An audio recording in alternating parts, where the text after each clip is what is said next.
Alors bienvenue au collège Zichron Shimon, Parashat Be'alotecha.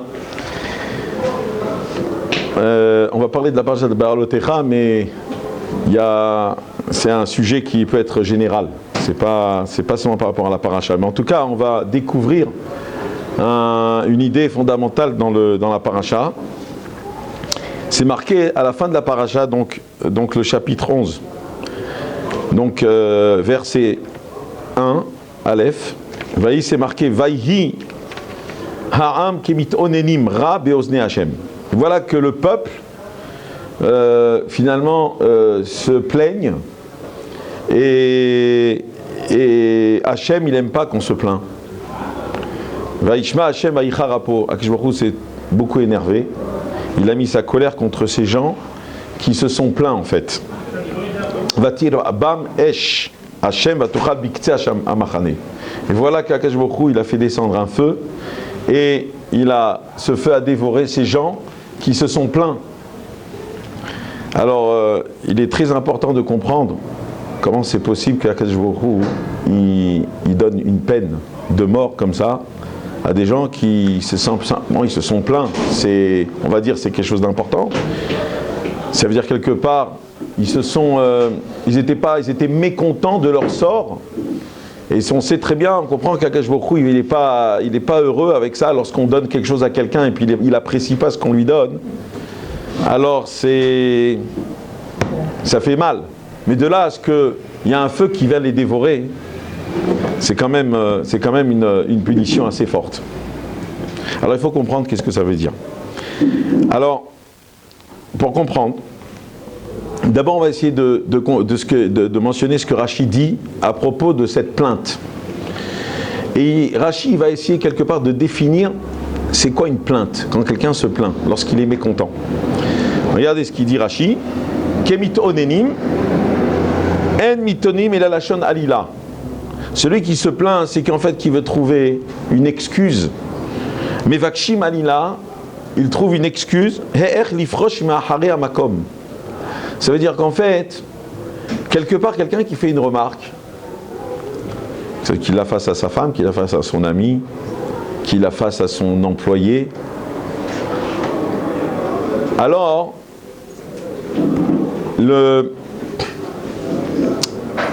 cette plainte, elle est perçue comme faisant quelque chose où l'homme, il est prêt finalement à rompre avec la personne. C'est-à-dire que, de fois on ne comprend pas, parce que l'on voulait simplement faire une remarque, mais d'après Rashi, lorsque les bénis Israël se sont plaints, enfin c'est cette partie du peuple, on va voir exactement qui c'est, mais cette partie du peuple, elle s'est plainte à Akadosh Baruch Hu, alors Rashi nous dit directement qu'ils se sont quelque part, ils ont trouvé une excuse de vouloir rompre avec Akadosh Baruch Hu. Ils ont voulu se déconnecter d'Hachem. Et c'est vrai, un employeur qui dit à son employé, voilà, j'ai une remarque à te faire, voilà, tu fais ça. Alors ou bien c'est pour essayer que dans l'avenir, les choses vont s'améliorer, ou bien ça peut vouloir dire aussi qu'il fasse une rupture avec l'employé. Alors, ici, Akadosh Baruch Hu, il témoigne que c'était en fait une excuse pour s'éloigner d'Akadosh Baruch Hu. Et de qui on parle? Alors c'est de quelle partie du peuple qui se sont plaints en fait? Et Rashi nous dit deux pshatim, ou bien le Erev Rav, d'accord, ceux qui sont sortis d'Égypte avec les Juifs, c'est pas des vrais Juifs, des Égyptiens qui ont voulu se convertir. Et deuxième pshat, et là c'est un peu étonnant, Rashi dit que les mitonenim, c'est ceux qui se plaignent, ont été les tzadikim.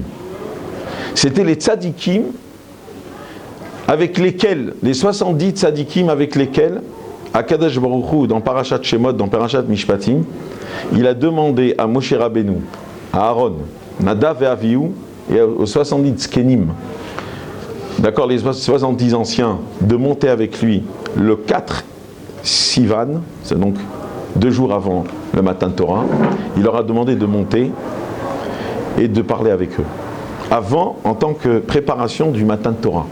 C'est-à-dire l'événement le plus important du Ham Israël. Et voilà que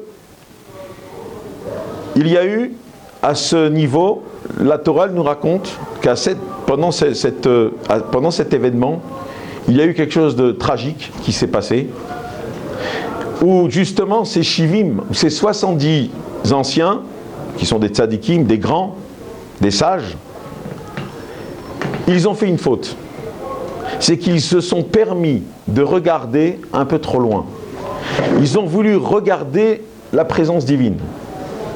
Ils ont été un peu trop à l'intérieur, et on dit que, comme c'est des hommes, ils ont quelque part, ils ont mangé et bu devant la shrina. Comme si ils se sont un peu conduits légèrement devant Akadosh Baruch Hu. Alors qu'ils venaient visiter la shrina, voilà qu'ils ont une attitude un peu trop légère, avec moins de crainte, et ils se sont quelque part laissés entraîner, et ils ont oublié quelque part qu'ils étaient devant la shrina. Et ça, à leur niveau, je dis bien à leur niveau parce qu'on ne peut pas vraiment comprendre nous, mais à leur niveau, c'était une faute. Jusqu'à que Akadosh Baruch Hu leur a dit, à votre niveau, et ça on ne peut pas vraiment le comprendre, vous recevez la peine de mort. Mais j'attends. Pourquoi? Rachid il explique parce que là c'est le matin de Torah, c'est le moment du matin de Torah. Dans 2 jours c'est le matin de Torah. On ne va pas faire choix, on va pas comment faire comme ça on va faire un problème comme ça. Il va y avoir un deuil, il va y avoir des lévayotes. C'est matin de Torah. On ne va pas mélanger la tristesse avec la simcha. Alors je vais attendre, Hachem il dit. Et je vais leur faire payer ce qu'ils ont fait plus tard. Et c'est quoi ce plus tard? C'est quoi ce plus tard? Le Midrash Tanchuma il dit, ces Shivim Skin, ils ont payé, c'est les Mitonénim. C'est eux qui se sont plaints. Alors la question qui se pose, c'est pourquoi Kadesh Baruch Hu, juste après matin de Torah, il ne leur a pas donné la punition? Pourquoi il fallait entendre qu'ils se plaignent? Pourquoi il fallait trouver quelque part une excuse au châtiment qu'Akadosh Baruch Hu avait déjà prévu pour eux, déjà à l'époque où ils sont montés au Har Sinaï? Pourquoi il fallait attendre cet événement des Mitonénim, de cette plainte, pour lesquels Akadosh Baruch Hu a envoyé le feu, il a dit voilà, ça y est, c'est le moment, il faut y aller. Pourquoi attendre? De toute façon, ils étaient punis de toute façon. Et ça devait arriver. Alors pourquoi attendre cet événement? Donc on comprend qu'ils n'ont pas été châtiés parce que ils se sont plaints seulement, mais c'est en fait, leur châtiment était déjà prévu il y a 7 mois, 2 jours avant le matin de Torah. Et là, c'est la révélation de leur châtiment, par le fait qu'ils se sont plaints. Et la question qui se pose, pourquoi attendre cet événement? Alors écoutez bien. Ce qui est extraordinaire, tu me dis d'accord, c'est Rachamim, si tu es d'accord. Ce qu'il y a d'extraordinaire, chers amis, c'est que des fois quelqu'un peut faire un acte et on peut peut-être l'expliquer d'une certaine manière. On aurait pu toujours en comprendre que par exemple, ces Shivim Skenim, ces 70 ancêtres, d'accord, c'est vrai qu'ils sont rentrés, ils ont vu la Shrina et ils se sont conduits un peu légèrement. Mais on sait très bien que des fois, lorsqu'un homme il aime, lorsqu'il exprime de l'amour pour quelqu'un, alors il peut peut-être dépasser les limites. Et il ne connaît plus ses frontières, il ne sait plus où il est. Et l'amour, quelque part, comme on dit, elle est Mekalkalet et Tashura. Elle peut des fois abîmer les barrières et notre structure.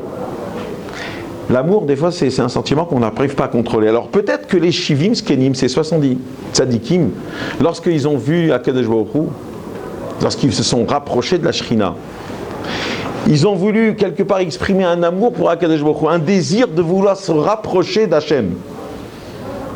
Alors pourquoi leur en vouloir?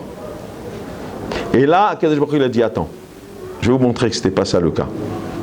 C'est que lorsqu'il y a eu un problème, que pouvez-vous constater, Rachid explique, je ne l'ai pas ramené, mais il y a eu un problème.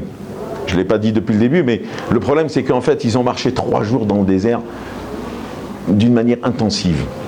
Et c'était très fatigant. Et Akadosh Baruch Hu, lui, il a fait ça parce qu'il voulait les ramener vite en Eretz Israël. Mais eux, ils se sont plaints. Oh là là, regarde-moi ça, tu as vu, hein, le désert, c'est dur. On ne nous a même pas donné un jour de repos. Ou bien quelques heures de repos. C'était 3 jours d'enfer. On a passé 3 jours dans le désert, c'était catastrophique. C'était vraiment très fatigant. Et ils se sont plaints comme ça, c'est tout. Je ne parle pas de ceux qui se sont plaints plus tard, qui disent pourquoi tu ne me donnes pas un steak frites, je veux la manne et tout ça, donne-moi un petit fricassé ou un couscous. Non, c'est pas ça. Ils se sont plaints parce que c'était difficile. C'est difficile de passer cette journée dans le désert, ce voyage difficile, ils se sont plaints du voyage. Écoutez bien, ici, Rachid nous dit, c'est le Midrash Tantroma en fait, qui nous dit que ici, lorsque des fois un homme, on ne sait pas exactement des fois qu'est-ce qu'il pense. Même lui, il ne sait pas ce qu'il pense. Mais il y a des fois des occasions qui se présentent. Et d'une manière des fois inconsciente. Un homme, il est capable de réagir et c'est la révélation, c'est l'élément révélateur de toute sa conduite. Que lui-même des fois, il ne sait pas exactement pourquoi il a fait cette chose-là. Mais quand arrive un autre événement, il faut un autre événement des fois pour en fait être le révélateur de ce que j'ai fait aujourd'hui. Or, quelqu'un qui se plaint à Botaï, c'est quelqu'un qui n'aime pas. Si on est capable de dire à nos femmes, il manque du sel, c'est parce qu'en fait, on a regardé notre ventre, on a regardé le goût, on n'a pas regardé combien on l'aime, notre femme. C'est l'homme, c'est la nature humaine. Parce que si on aime, on ne peut pas regarder les petits détails. On mange, on s'en fout ce qu'on mange. Quand vous êtes avec une personne, quand vous êtes avec votre fils, moi j'ai mon fils, il m'a demandé quelque chose. Il m'a dit, papa, voilà, est-ce que ça et ça et ça. J'ai dit, écoute, la vérité c'est que je ne peux pas te répondre vraiment à ta demande parce que je ne peux pas être objectif. Je ne vais pas te donner une réponse objective. Pourquoi ? Parce que je t'aime trop. Mon amour, elle va faire en sorte que ça ne va pas être logique. Donc demande à quelqu'un d'autre. Je ne suis pas assez objectif pour ça. Moi, si tu me demandes à moi j'ai envie de te répondre comme ça. Mais est-ce que c'est la vraie réponse ? Je ne sais pas. Quand on aime, on est capable des fois d'être subjectif. Si tu dis, on te dit, ah t'as vu, c'est bon, t'as vu ce qu'il a fait ton fils ? Tu dis, mais mon fils c'est le meilleur. Mais c'est pas le meilleur puisqu'il a fait. Non, mais quand on aime, on ne doit pas voir.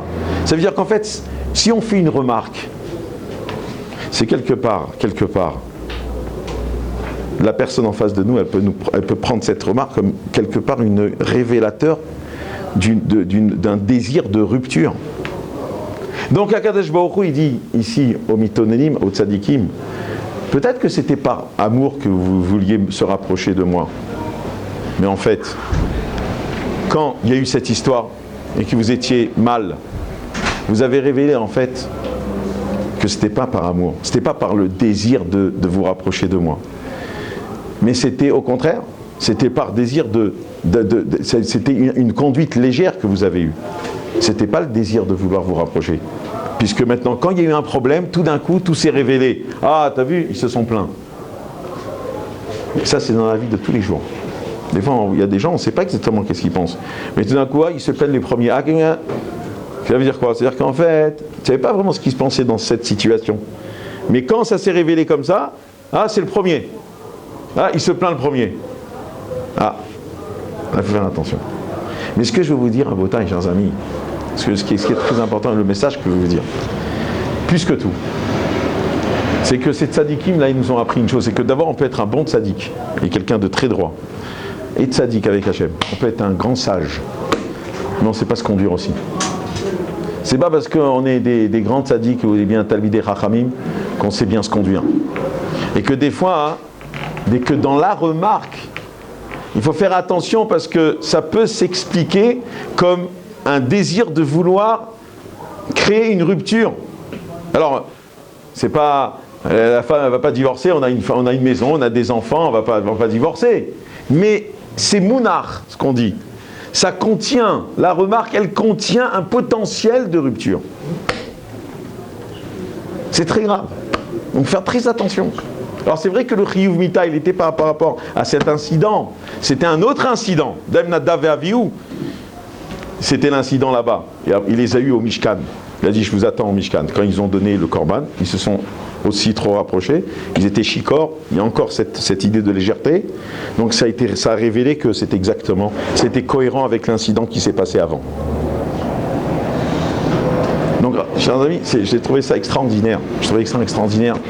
Quand le Midrash Tanchuma, et Rachid a été avec ce Midrash Tanchuma, comment finalement il a dit, comment cette remarque, en fait, c'est comme la conduite des tzadikim, elle a été révélée par le fait qu'ils se sont plaints. Voilà, ça c'est le premier enseignement qu'on a vu aujourd'hui. Alors le deuxième élément que je voulais parler. La deuxième, c'est en fait, ça parle aussi du fait de se plaindre aussi. Et là, on va parler du problème de se plaindre. Alors, regardez ce que dans la paracha aussi on dit, qu'il y avait les anashim. Akadosh Baruch Hu, il nous a commandé cette mitzvah d'amener le korban Pessah. Maintenant, il y a eu des gens. La Torah elle dit Veha Anashim, c'est des gens, et le Baal HaTurim il dit que c'est Gamatria Elu Anosim et Arono Shel Yosef. Ceux qui portaient le Aaron Shel Yosef, c'était ceux qui n'ont pas pu amener le Korban Pessah. Pourquoi? Parce qu'ils sont continuellement impurs. Donc eux ils n'ont pas eu quelque part, ils n'ont pas pu amener le Korban Pessah. D'accord? Alors ils sont venus chez Moshe Rabbeinu et chez Aaron. Il leur a dit, qu'est-ce qu'on fait avec nous? Et là, qu'est-ce qu'ils ont dit comme expression? Ils ont dit, Lama Nigara. Lama Nigara. Pourquoi nous, on est moins que les autres? Alors là, Moshe Rabbeinu, il a dit, bon, d'accord, je vais voir ce que je vais faire avec vous. Il a été demandé à Kadosh Baruch Hu, qu'est-ce qu'on fait avec eux qui voulaient amener le Korban Pessah, mais à cause de leur impureté, ils n'ont pas pu l'amener. Alors qu'est-ce que Moshe Rabbeinu il a fait? Il a dit, ok, je vais demander à Hachem quoi faire. Et Hachem, il a été lui demandé, Kadosh Baruch Hu il a dit, c'est pas grave, on va faire Pessah Sheni. Pessah Sheni, on va être Metaken. Dans un mois, on va en faire un deuxième Pessah. Et donc c'est là où ils se sont apaisés. Et Rachid explique que comme ils ont voulu, eux, faire cette mitzvah, on dit, mais Galgelim Srout Ali des Akai. Ça veut dire quoi? Ça veut dire que des fois, la lacha du Pessah Sheni a été dite à la suite de la requête de ces gens-là. C'est pas que dans Moshe Rabbeinu, normalement, il vient, il donne une halakha. Là, il s'est passé que c'est eux qui ont entraîné qu'il y a cette halakha. Parce qu'ils ont voulu savoir qu'est-ce qui se passe avec eux. Maintenant, la question que j'ai, c'est qu'est-ce qu'ils veulent ceux-là? Qu'est-ce qu'ils veulent? Ils veulent amener le Pessah, amener le Korban Pessah. Qu'est-ce qu'ils veulent? Mais ils sont pas tours. Ils sont dispensés d'affaire cette mitzvah. Pourquoi? Parce qu'ils sont impurs. Alors pourquoi ils ont dit Lama Nigara? Pourquoi mon sort? Pourquoi je perds de ça? Tu perds rien du tout. Quelqu'un qui est dispensé de faire une mitzvah, il n'est pas en position de perdre. Il est simplement dispensé. Mais eux, ils se sont plaints. Alors là, c'est un mécontentement qui est positif. Là, c'est le contraire des mécontentements qu'on va voir, qu'on avait parlé tout à l'heure. Là, c'est un mécontentement. Pourquoi j'ai pas eu le mérite et le privilège de faire une mitzvah? Voilà comment la Torah, elle nous dit comment d'avoir un mécontentement dans le bon sens. Parce que finalement, ils n'étaient pas tours. Alors, s'ils sont dispensés de faire la mitzvah, rentrez chez vous, il n'y a pas de problème. Quelqu'un qui n'est pas obligé de faire quelque chose, rentrez chez vous, ça va. On est content, j'étais pas obligé de mettre les tefilines aujourd'hui. Ah super, super. On fait pas tachanoun. Ah super. Ok, tu n'es pas obligé de venir à la Sina. Ah bon? Ah bon, monsieur le rabbin, c'est bon, tu n'es pas obligé de faire la bracha. Ah bon, super. Ah, sympathique. Ah oui, ils sont sympas les religieux. C'est-à-dire que là, Non. Là, ils n'étaient pas contents, ils ont dit Lama Nigara. Au lieu d'être contents de dire, tu sais quoi, amener le korban. Et c'est comme on dit en yiddish, c'est banga, c'est dur, et tu vas, il faut amener ton korban, il faut que tu... Qu'est-ce que tu vas te casser la tête? Tu dis non, pourquoi je ne le fais pas moi? Vous savez, il y a des gens, ils ne sont pas contents parce que ils n'ont pas gagné le match, ils n'ont pas le joueur préféré qui voulait gagner au tennis, il n'a pas gagné. Alors ils s'attristent. Il y a des gens qui s'endeuillent, qui s'attristent à cause de ça. Ou bien l'équipe de foot, ou bien je sais pas, n'importe quoi. Ils s'attristent pour n'importe quoi. Il y avait un philosophe qui disait comme ça, qu'un homme, il peut se mesurer par rapport aux choses qu'il aime, qu'il rend triste ou qu'il rend heureux. Ces gens-là, ils ont été une grandeur extraordinaire, c'est qu'en fait ils se sont attristés pour quelque chose qui valait le coup, pour des mitzvot. Bien qu'ils étaient dispensés de le faire, ils ont exprimé un mécontentement. Et ça, c'est positif. Plus tard, les béné Israël, certaines personnes encore vont se plaindre. Pourquoi ? Parce qu'ils vont se rappeler des melons, des bons fruits, des kishouim, des avatichim qu'ils mangeaient. Ils avaient la nostalgie des poissons d'Égypte et des, je sais pas, on faisait à la hèche, on faisait un barbecue, on s'éclatait en Égypte. Qu'est-ce qu'on fout dans le désert ?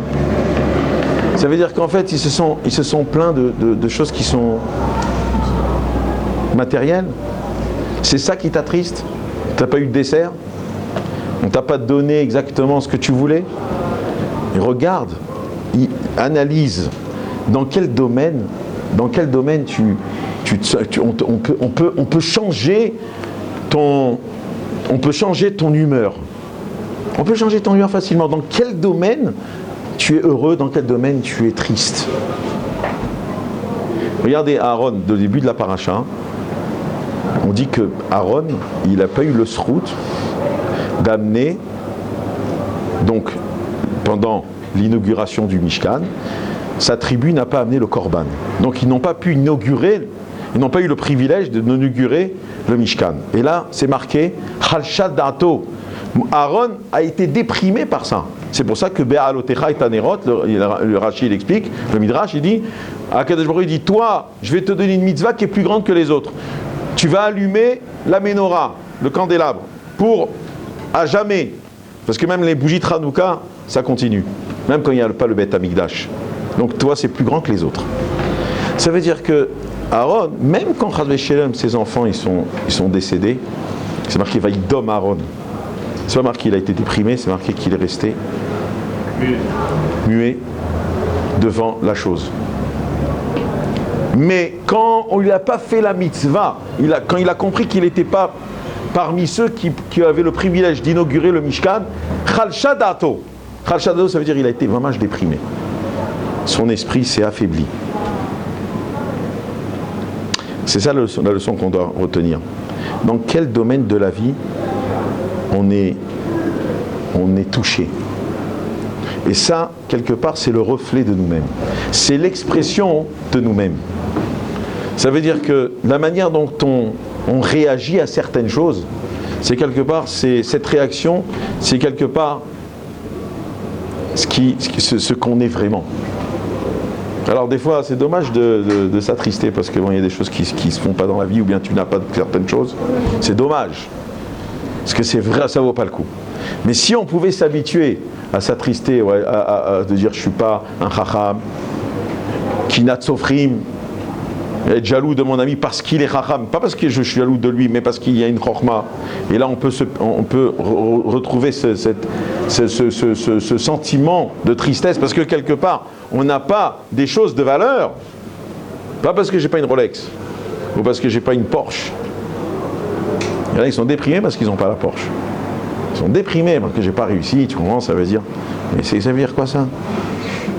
C'est nul ça. C'est nul. Tu devrais avoir honte. C'est honteux. Parce que l'autre il n'a pas gagné. Parce que je sais pas qui c'est quel joueur Federer il n'a pas gagné. Alors ça y est, tu craques, ça y est. Parce que tu n'as pas mangé ça, on t'a pas amené ton fricassé, tu fais un scandale. La Torah nous dit, c'est dans les mitzvot qu'il faut avoir ce mécontentement. Mais Zrat Hashem, qu'Akadosh Baruch Hu donne le srout de pouvoir s'attrister dans les bonnes choses et que jamais se plaindre, parce que c'est vrai, comme on a dit tout à l'heure, savoir remercier Hashem, c'est plus fort, parce que regarder le verre la moitié du verre plein, c'est notre bracha. C'est la bracha de tout. Et l'idée, c'est d'être amoureux d'Hachem, même sur les choses des fois qu'on n'a pas, mais de rester amoureux d'Hachem. Et en fait, cet amour doit normalement nous aveugler. Elle nous aveugler jusqu'à ne pas ressentir un manque. Voilà ce que c'est l'amour. C'est ne pas ressentir un manque. Aimer quelqu'un, c'est ne pouvoir ressentir que tout va bien. Parce que quand je suis avec lui, eh bien tout va bien. Mais quand on se plaint, c'est que finalement tout va mal. Donc tu n'apprécies rien. Tu n'apprécies rien, allez, je t'enlève tout. Quand tu remercies, ça veut dire que tu es amoureux. Si tu es amoureux, tout va bien. Celui qui est riche et celui qui est content de son sort. Bezrat Hashem, Shabbat Shalom.